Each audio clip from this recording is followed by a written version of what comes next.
Hello everyone, and welcome back to another session of Dark Souls 3 PvP and another weapon showcase. This time we're using the Thrall axe, and this weapon's moveset is the same when both one-handed and two-handed, for the most part. When one-handed and two-handed, its R1s are alternating horizontal chops, its R2s are overhead chops, and its running R1s are overhead chops. This weapon also has the skill Quickstep, which allows you to, shockingly, quickly step around your enemies. Now, as far as this weapon is in PvP, it's honestly kind of fantastic. I didn't expect this weapon to be as good as it actually is, but having that Quickstep ability is just amazing. This weapon is really good at maneuvering around anyone who is using a medium or slow weapon, because it's got really quick alternating slashes.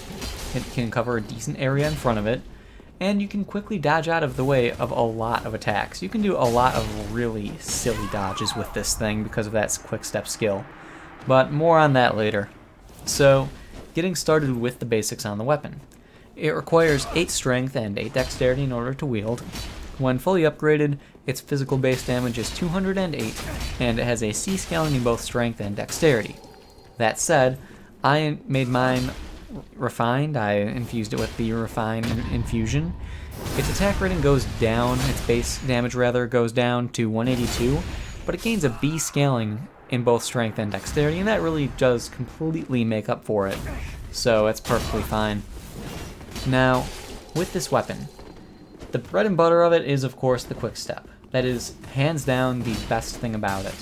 The Quickstep, in addition to the fact that its R1s are able to actually hit people extremely easily for a follow-up, it's incredible. In the last fight, you saw me dodging between this guy's greatsword swings, his ultra greatsword swings, and getting an R1.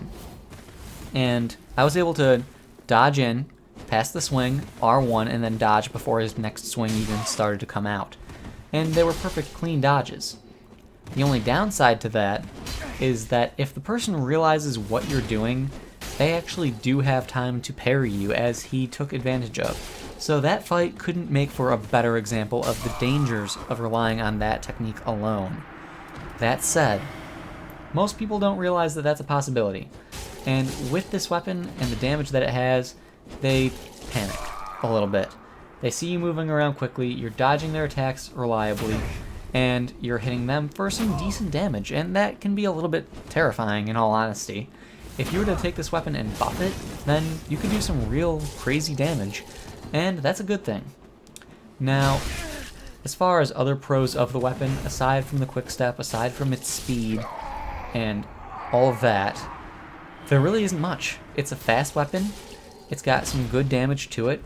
Mine has around 388 attack rating to it, which isn't the highest, mind you, but with the speed that the weapon has, and how fast I can dodge around people and go for counter hits, it's really viable. So it works very well.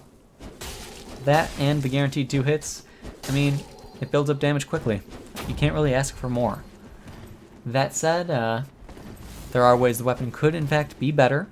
It could, of course, have more reach, but at that point, we'd be running into some balance issues. It already has a wider hitbox than it appears to have, so that's one thing that could be fixed, that could be better. However, you know, it makes the weapon really good. And that's not a horrible thing, it's just, it makes the weapon a little too good in my opinion. But it's not the worst thing, of course. It's just something to be mindful of if you're using it or fighting against it.